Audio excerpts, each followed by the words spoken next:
Welcome, guys. It's the big guy Ryback here for Ryback TV, a YouTube exclusive for a WWE Stomping Ground review with Wrestling Inc.'s Raj Giri. What's going on? Not much. How about yourself? Doing good. Staying busy. Happy Monday and ready to have a great week. Absolutely. Yeah, this pay-per-view, it was one that a lot of people were not looking forward to. And in a lot of these cases where you have these pay-per-views that are kind of under the radar, they kind of exceed expectations a lot of times. And I thought this pay-per-view did that in a lot of ways. I agree with you. It's almost like the cool thing right now is for some people to hate on WWE no matter what. And I feel bad for some of the performers there, and we'll talk about that in the show, different points. But I thought it was a great showing by them with all the talent there and everything they did, considering how some people were kind of downplaying some of this going into this. Right. And a couple things, business-wise, the show itself did not do well. It's one of the, as far as attendance went, it was one of the more, one of the least attended WWE pay-per-views in a long time. Really? The Tacoma Dome can hold about 18,500, and they drew probably about 6,000. So they had half of the arena curtained off. And they were giving away tickets at the mall earlier that day and just giving out a lot of comps. So it's estimated that it was about 4,000 to 4,500 paid and 6,000 people total for the show. And Raj, I could tell you firsthand in being there, that number is pretty concerning and not being there. And I was always well aware. I'd always would ask what the gate was, what we were doing. I got that from Cena. When I started working with him and seeing, he always kind of kept track of all that stuff because he was working on top. He always wanted to know, just to have a reference how business was going, because you could always kind of tell. And that's a low number with that. I mean, that's a big arena as well. But if you would have said it was 10, 11, 12,000, I would have been, look, that's a great showing still with that. But 4,500, 6,000, that's, from a talent standpoint, and just from a pro wrestler, I look at that, I go, that's a little concerning. But they've had a lot of shows. Yes, we could come up with a lot of excuses, but I thought they delivered, though, from a production standpoint and talent standpoint. Absolutely. And as far as the crowd as well, if you don't follow on the internet, you watching the show at home, you would not know that about how low the attendance was, because the crowd was on fire. They shot it well. The side of the arena that they did have the crowd on was full. So the 6,000 that they were able to pack looked great on TV. So and the crowd was alive all night. That's why when you told me that, I was shocked by that, because I was watching. It looked like it was a good crowd there. So in numbers, they're great at hiding things, man.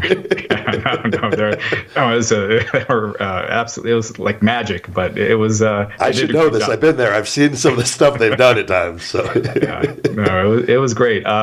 So the show opened up with a triple threat for the WWE Cruiserweight Championship. It was Tony Nese defending his title against Akira Tozawa and Drew Gulak. Great. I mean, some great action in this match. It went back and forth. At the end, Gulak ended up hitting his torture rack neckbreaker on Tozawa to get the pin to win the title. So Gulak didn't pin Nese for the championship, so can keep that feud going.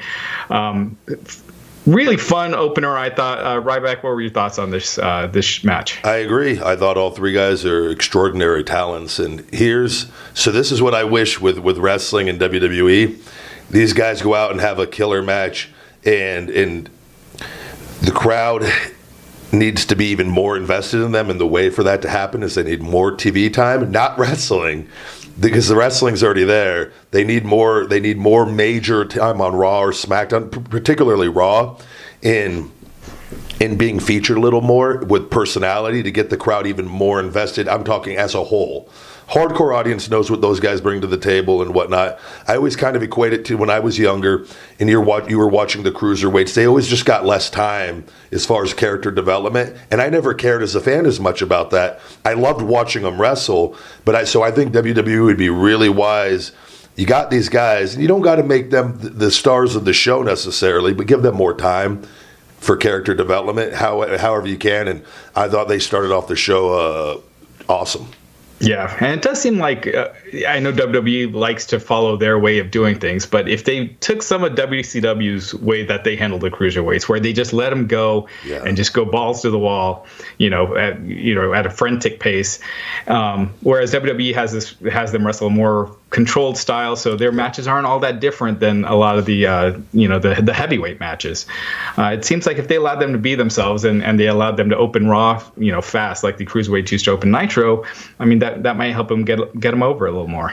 Oh, that's what if you take the handcuffs off of anyone. What happens is so either guys will fail or they're going to get really, really over. And that's kind of they've always have a control system there on all of that. And you always hear that, like TJP kind of talked about that and things. It takes the love and the fun out of it when they in that system at times when you're not allowed to just go out and just go crazy. And at the same time, though, I do, in part of WWE's system, they try to keep psychology in place somewhat with the producers. They always, at least when I was there, that was always kind of a thing. And sometimes if you allow guys just to go crazy, they'll throw psychology out the window. But it's a tough thing. There's a fine line there, and you gotta. But I agree with you on that. But I think too, backstage and character stuff with these guys in key time slots where it's seen, and you can't just do it. It takes a long time to be on TV and get over, and that comes from matches and backstage interaction. Not just putting them back 1 week on TV and then backstage, and then a month from now they're not really that over. You got to keep going with it and feature them in storylines and let people get to know them over time. So. Right. Oh, absolutely. So the main card, it opened up with Becky Lynch defending the Raw Women's Championship against Lacey Evans. This was definitely Lacey Evans' longest match since she's been longest televised match since she's been on the main roster. I thought she did great. The fans kind of gave her a hard time during the match. At one point, they were chanting, "You can't wrestle." The match wasn't fantastic, but I thought it was good. I thought it was Lacey's best match since she's been on the main roster. They worked a long match. At the end, Lynch applied to disarm her to Evans, and Evans immediately tapped out. It looked like she was almost tapping out before the hold was even in. Yep. What were your thoughts on the match and the finish? I think that's a way to get her heat, like kind of with her. That's what they're trying to do with her. She's garnering a reaction. It's like Baron Corbin. He garners a reaction. And I know there's mixed people. I love Baron Corbin and what he's doing from everything he even wrestles in. He just comes off like an asshole. Why is he wrestling in that? Well, it gets heat. That's why. And I remember asking that. That was so in Lacey, she's new. Sometimes you'll hear people, and this is from wrestlers, they'll say if they don't come from the independent wrestling background, they shouldn't be used in a key role. Well, I got news for you guys. Those people aren't always the biggest stars. Most 9 out of 10 times they're not. Every once in a while they will be. You'll get a CM Punk or a Daniel Bryan that will come along, and they're just special talents. Lacey Evans, and with her background, they like her. They're going to let her grow on TV, and they trust her enough. And they obviously want her to be successful to some regard by putting her in these positions here. She's not obviously, they don't want her to maybe be the person yet, but you work with the people, with the man, so to speak, and get that experience in there and put you out there for time and let you just learn, go out there and take your bumps and right in front of the crowd. And I think she's doing an amazing job. She's getting a reaction from people, and that's all pro wrestling is, cheers and boos. And you'll have people, well, no, that's turn the channel heat. I don't know. I think she's doing a great job at getting a reaction. Yeah, I agree. It doesn't feel like Lacey has that turn the channel heat, and I feel like she really stands out as a character, and she's been improving vastly in the ring. So she's a legit badass too, right? People like that, man, and they come from a background where they've proven themselves. And what WWE, that's why they sometimes will hire outside of just the wrestling, is when you take someone that knows how to be successful and then they can come into the wrestling world and get that same hunger, and they really latch on to it. That's why I say you got to just, once you get there, it's all your work ethic and how you apply yourself. And there's nothing, the sky's the limit for her. Yeah, she's a former Marine. I mean, she could be a total babyface when the time comes to pull that trigger. But right now she's getting comfortable as a heel. And this was not the last we saw of Lacey Evans tonight. I agree. So, she was on later in the show. After the match, we had a new vignette for Ali. which they had aired on YouTube earlier in the day. Then there was a backstage promo. Kyler Braxton was outside of Baron Corbin's locker room. Paul Heyman came out and said he had been meeting with Corbin, just kind of teasing that Brock Lesnar might be the special referee. Obviously, I think if Brock Lesnar was the special referee, they would have advertised him to get those ticket sales up. Yep, I agree. Just a way to kind of keep that angle going. Brock's not there. Heyman, just kind of keep him in the picture. Right. So up next, we had Sami Zayn and Kevin Owens versus Big E and Xavier Woods. This was one of those matches that was just kind of thrown on the card. It didn't have much build, and it was kind of flew under the radar. But man, I thought this match really delivered. The match started off with Kevin Owens knocking Big E off the apron and hitting Woods with a series of super kicks. They double teamed Woods forever. Finally, New Day made a comeback. They went back and forth. Big E was able to do his big, shoulder tackle to the outside. And the finish scares of the me match, every time, by the way. Yeah, me too. It just seems like You come down with just quarter the wrong way, and it's a dislocated shoulder every time. Big guy like him. Yeah, he's heavy. Raj, right. He is heavy, and it scares me. Biggie, I just save it for the very special one. Right, he's doing it more and more. So I always worry like your foot gets caught on the rope a little bit or anything. That could be bad. But I used to come off the top rope too. When sometimes I remember I was working Gold Dust. I would go to the top rope and jump, where I'd jump up and I'd land on my feet. And I wouldn't do a roll or anything because I always think the rolls are stupid. Why do you roll? It doesn't make any sense from a psychology standpoint. But I remember AJ came up to me and he was like, "Please don't do that, man." He goes, "You're going to blow out a quad." So I go, "No, AJ, I'm athletic. I could do this stuff." When you're in that environment, you want to sometimes show guys that you could do everything that anyone So, but Big E goes hard in the paint. Yeah. The finish of the match saw Xavier Woods go to the top rope, but Kevin Owens knocked him off, hit him with a big stunner, and pinned him for the win. So Kevin Owens and Sami Zayn getting the win here. It looks like there's more to this at Extreme Rules right now. Mm-hmm. The arena is advertising Kofi Kingston defending his title against Kevin Owens and Dolph Ziggler in a triple threat match. So, so this finish makes sense. And yeah, I thought this was a really good match. And I think they needed the win, in all honesty, Kevin and Sammy. And I think that maybe it was a way to progress the storyline going forward. But Sammy came back and he hasn't been doing he hasn't been doing the promos anymore, has he? That he was kind of ripping on the crowd ever since the AEW comment. Right, they did that electric chair segment that 1 week, and they never did it again. And that was I loved everything he was doing up to that point. The one thing I didn't like with it, they had him losing every week. Right. With it, and that's like we were talking about the other week when bringing somebody back, Bray Wyatt, and then he's losing all the time again. It just kind of takes away everything you're doing as far as creating momentum. And I think I love Kevin and Sammy together. I absolutely love them together. And I think heels don't need to win all the time, but they do need to win some big matches occasionally. And I think this was a way to get them a big match and give them a win, to give them some more heat and credibility for everything they do on TV. So absolutely, yeah. Both of these guys have been getting beaten nonstop over the past month or so. So which happens to heels when you're up there. When I was a heel, I always you understand that but the key is you want to be able to get your heat.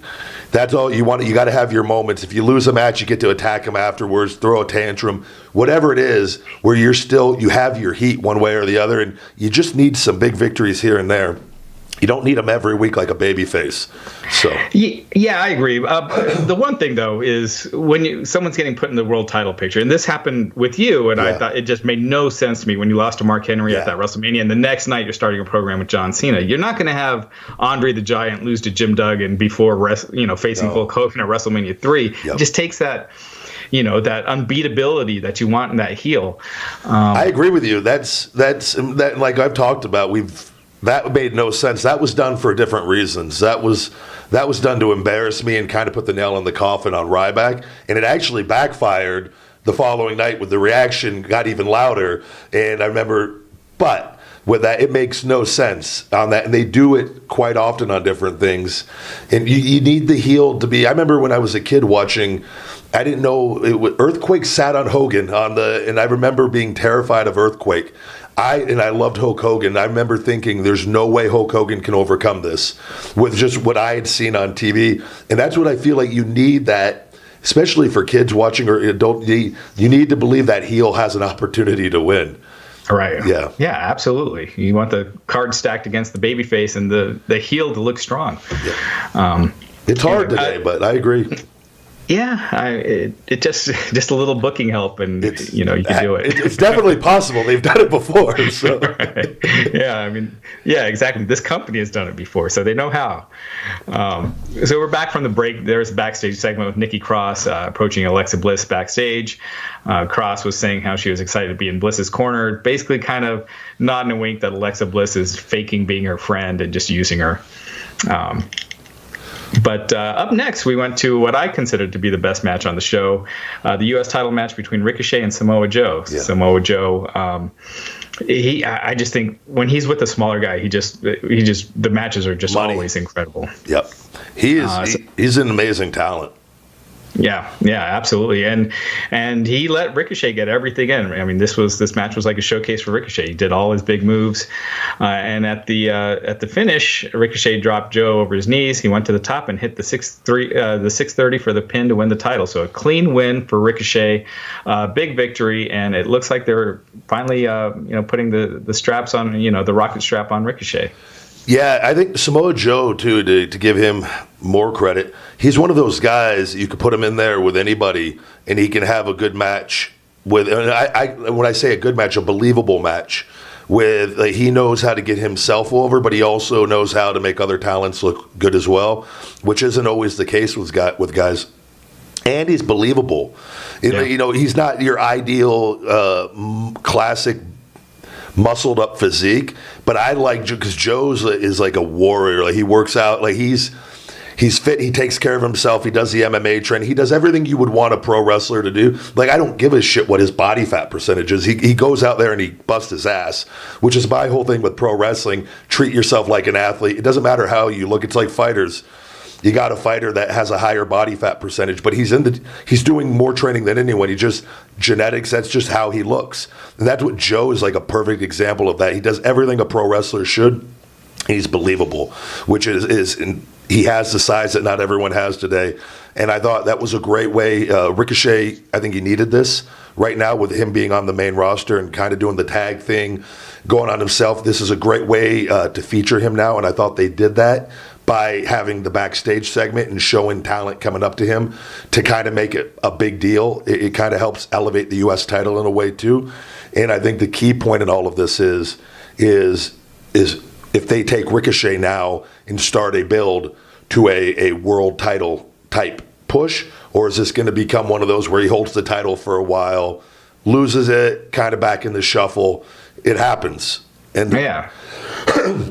So I'm very interested in seeing, because I think Ricochet he comes across like a major star, but he needs character development in time. So this could be a good way to really get him more interviews and let more interaction and let him develop his personality out there. And I always like when you put an IC or a US title on a guy, and you can't do it every time, obviously, with everyone, but use it to elevate them into that next realm. And I think he's one of those guys you could do that with.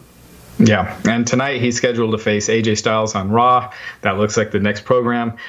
I hope they don't beat Ricochet right off the bat. I hope it ends. I usually don't like DQs and stuff, but this is one of those cases. The guy just won the title. I just feel like beating him the next night just kind of takes some of the steam away. Yeah, we see it all the time, too. And again, we're going to talk about this with Drew and Roman. I'm going to talk about something. But you sometimes book these matches that you don't, like AJ and Ricochet. You're booking it on Raw. I get you got to have matches and whatnot, but I would like to see that if they do that, let's do it on a pay-per-view. I hate it when guys wrestle 3 or 4 times before they go into a pay-per-view too, right, and whatnot. So we got to wait and see what happens. Maybe they don't even touch tonight. Maybe there's something else that goes on. But I hopefully this would be a great way to give him some serious momentum and a win over AJ at a big event, at a big pay-per-view moving forward. So I'm happy for him. I think it's nothing but good. Yeah. As you mentioned, after the match, they had a backstage segment where Ricochet went backstage, and all these baby faces, and Charlotte Flair for some reason was there. That's random. Yeah. Right. That was so much. Yeah, she's a heel. She's been a heel for a while, but they were all congratulating Ricochet, and then Triple H came in and gave Ricochet a hug. So really put over the title victory. So that was a nice touch. Yeah, I did like that a lot. I think that was, and you don't have to do that all the time, but I think on this, because the U.S. title can kind of, depending on who's holding it and how they treat it differently, which I wish they didn't. I wish that all the titles should be important all the time. And where sometimes you'll see where a guy wins the title, like Kalisto, and because I decided to leave, they took it off the thing and put us on the pre-show. But that hurts him because it doesn't make him look like you care about him from a company standpoint and whatnot. So I think this was a good way of showing, oh, we care about this guy. And they're making it very obvious they do. So it's good for Ricochet. Absolutely. Up next, the SmackDown Tag Team Championships are on the line. Daniel Bryan and Rowan defending against Heavy Machinery. Man, I thought this was another match that I thought was great. They didn't try to turn Daniel Bryan heel, so he was a complete babyface to this crowd in Tacoma. There were some funny chants in this crowd. They were chanting, "We recycle" and "Drive a Prius," which was great. And the finish of the match saw Tucker take out Rowan on the floor. As he got back in, Bryan schoolboyed him and got the pin to retain. Otis here, there were spots where the fans were cheering for Otis and like forgot to be booing him when he was up against Bryan. So Otis has really got something. He's got some real charisma. Really fun match. What were your thoughts? I love Otis, and I've talked to the guys there that I know. Otis is well received and well liked backstage by everybody. Because I'd messaged a couple guys, because I follow Otis on social media, because I'm concerned he eats a lot of meat.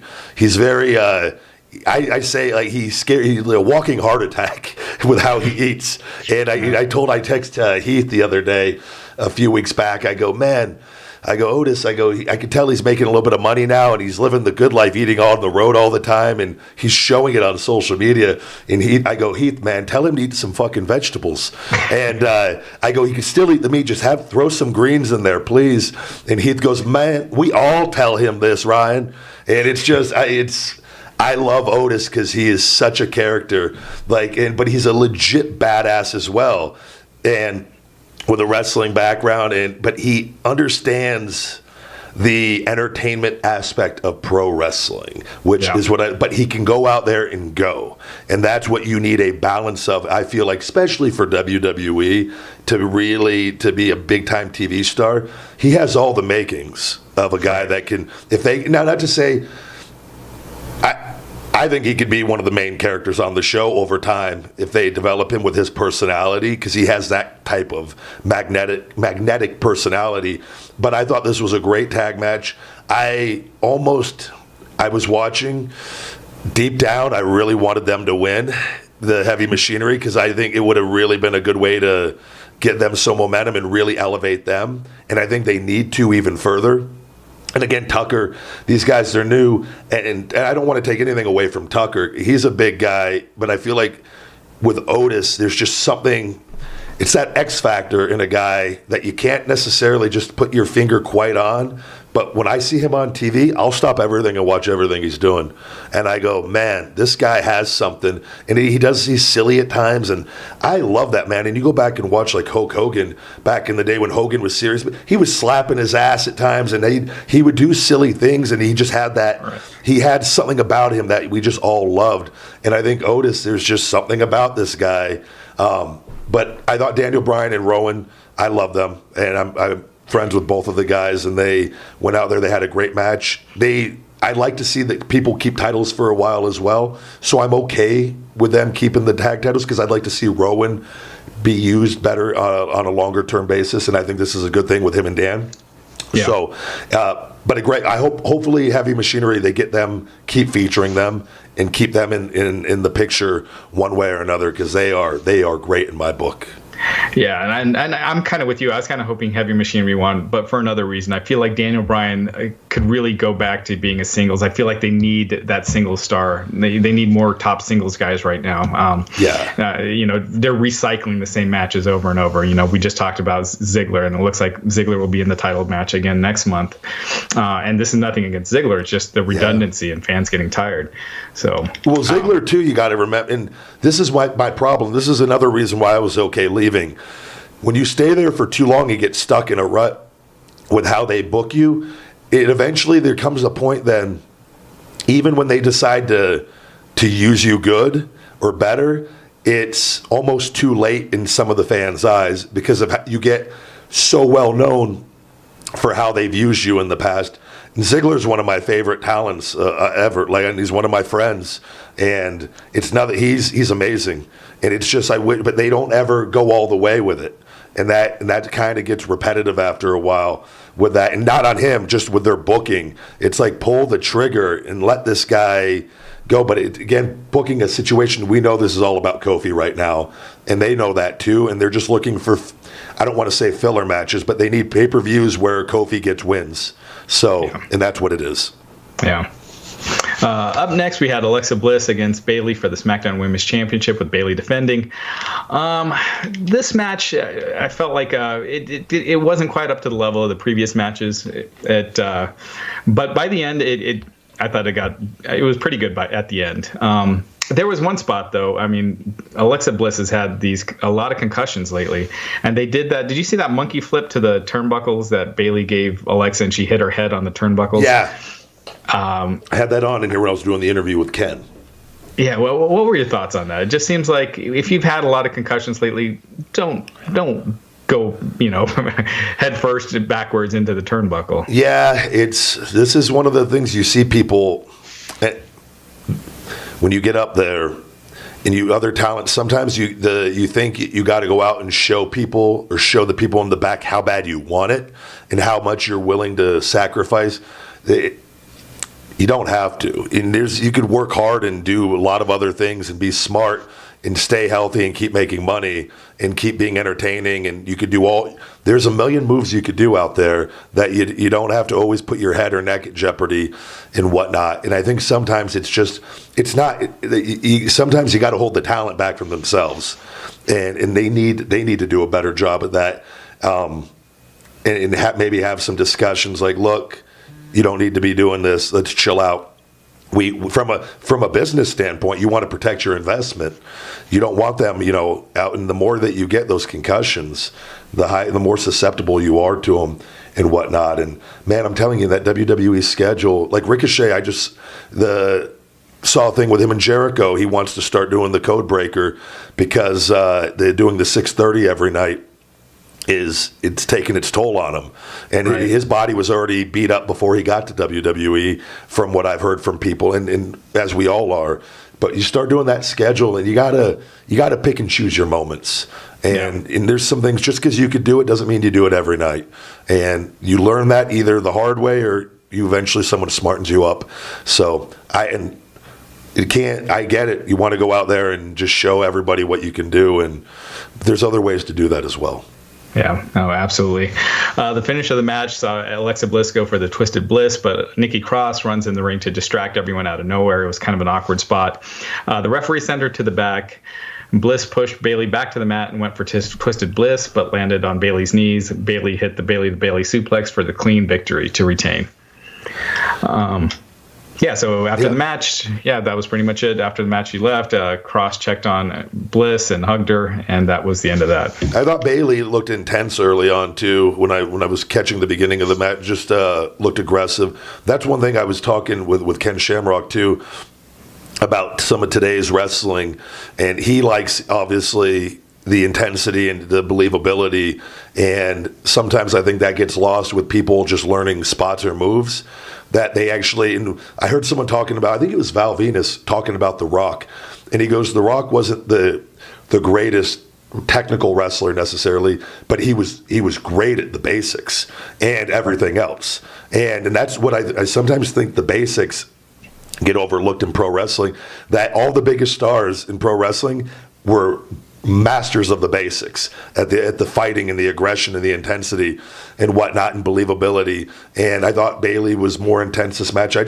I want to see that with the talents. I think that if you can have that viciousness and that intensity, the believability, it will add to the spots that you do. But so I thought Bayley did a better job at being a little more intense early on from what I saw. Yeah. Backstage, they had a segment with Ricochet doing a photo shoot with his U.S. title. Luke Gallows and Carl Anderson came in, interrupted him. Almost looked like, and AJ Styles came in as well. Almost looked like they were forming a little alliance before AJ told him that he would be seeing him on Raw tonight. So a little reminder, a little something for tune in on Monday. Yeah, absolutely. So that was a cool little segment. Then we had Drew McIntyre versus Roman Reigns. This match, Roman got more boos than usual lately since his return from battling leukemia. Yep. I'd say about 70-30, 60-40 at the beginning. By the end, everyone was on Roman's side. But man, I thought this match, it started off a little rough. The crowd wasn't into it, but it built and built. And by the end, I thought this was a really good match. I agree. I think this is one of those situations where I try to look at this. I mean, and from a WWE standpoint and from a talent standpoint, so they obviously they're building Roman back up since he's been back, and he needs some win, or they want him to get some big wins with guys. And sometimes, and there's the roster depth isn't great as far as the top level of how many guys can you put in there to give Roman a victory over. I think Drew's at a point like this is what you got to pull the trigger on a guy. You're building him up, and I know that he's a heel right now, but he's with Shane, and Shane's getting the push more so, and Drew's like the henchman. You book yourself into these situations where both guys need the victory, kind of, or you want both guys to have the victory. But it's being, and I don't know what the back end of this is going to be, and I guess if Drew gets his heat back. But I think you have a chance to do something with Drew here, and they've had it for a while. And you gotta pull the trigger eventually and whatnot. But again, we gotta wait and see what they do with him moving on with all of this. And there's only so many guys that they could put in there for Roman to have big matches with to get these victories. So I understand both sides of the fence on this.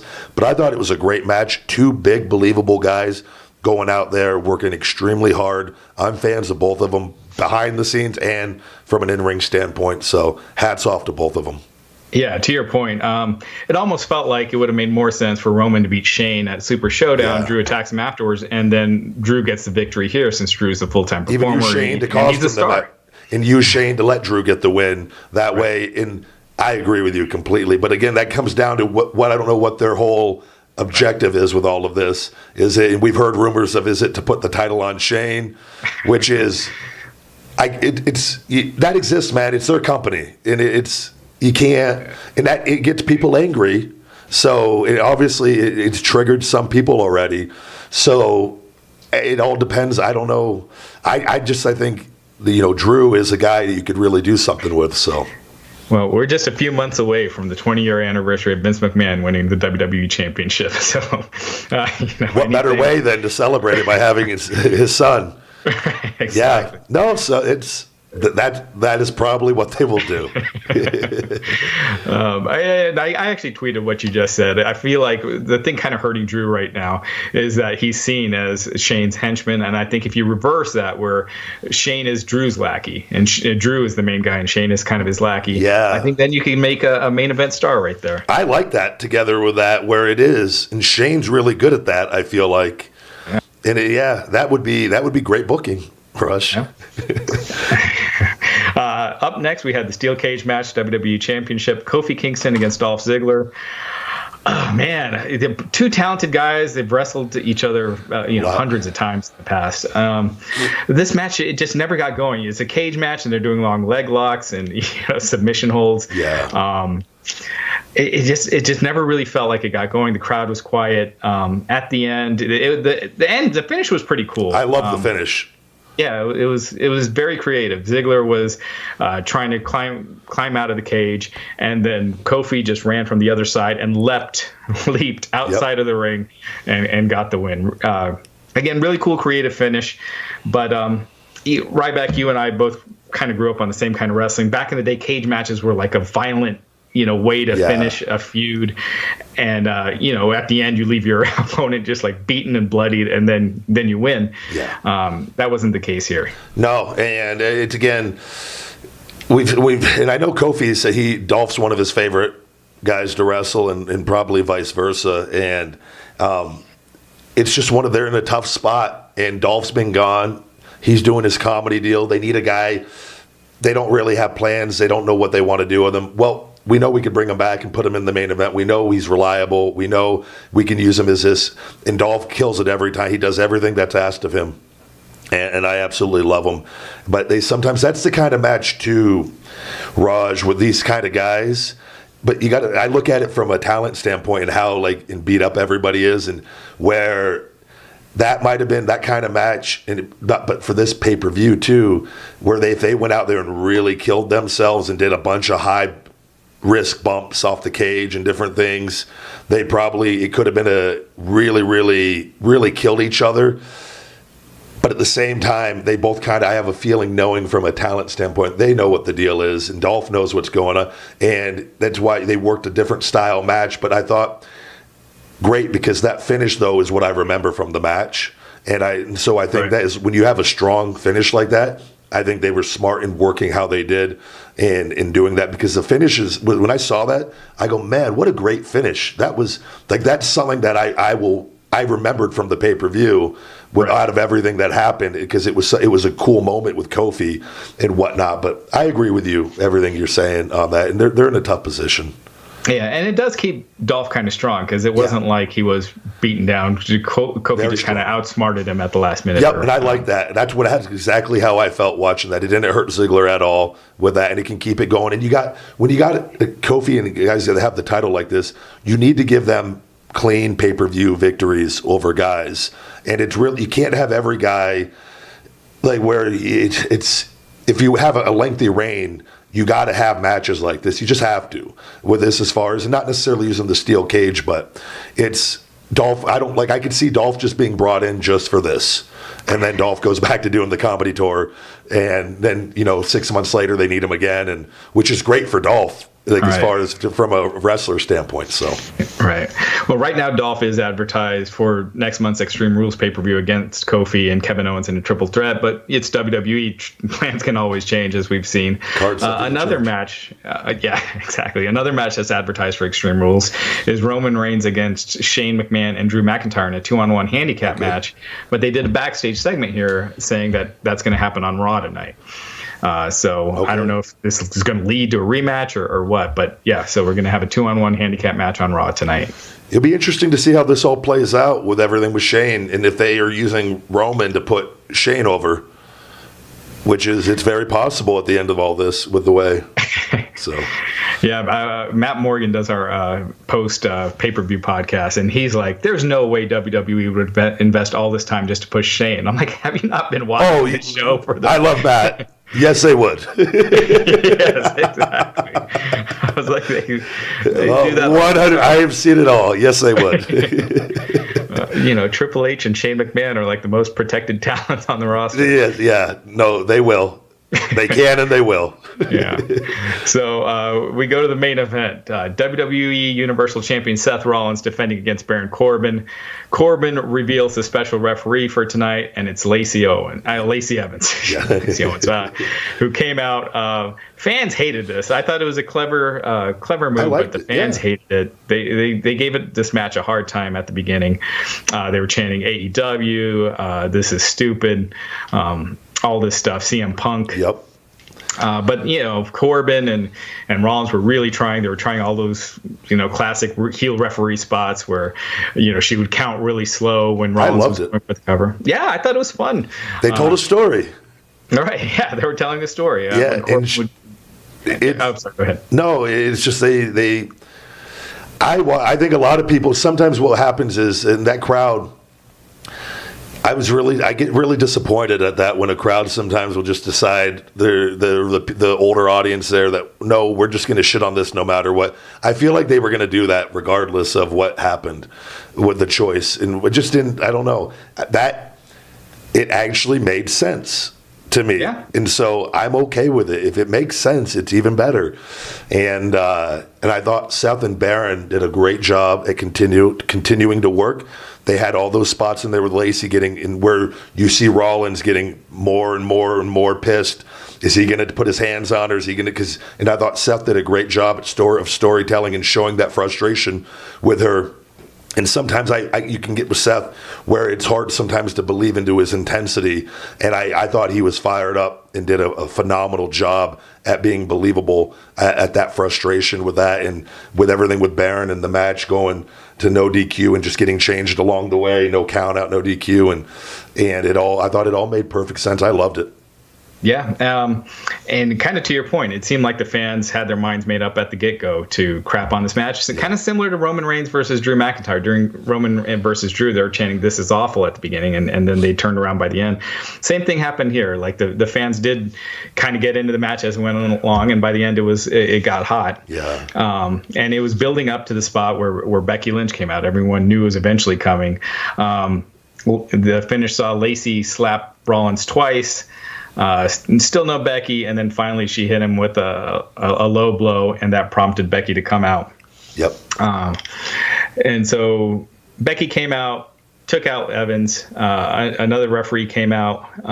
Rollins hit the stomp quickly, and the other referee counted the pin for Rollins. So Rollins gets the win here, and it looks like we're heading to a mixed tag match. I don't know if that's Extreme Rules or Tonight on Raw, with Becky and Seth versus Lacey and Baron Corbin. Your thoughts on the match? I loved it. I love everything. Storytelling. Whenever you have a good story involved, and now to bring in a real life situation with Becky and Seth and bringing it on TV, and the hardcore audience knows that. Now let's let the general casual audience in on that and tell a good story with it. And I'm a big fan of Baron Corbin. I really am. I think he is a very good wrestler and knows how to wrestle his style, and he moves really well.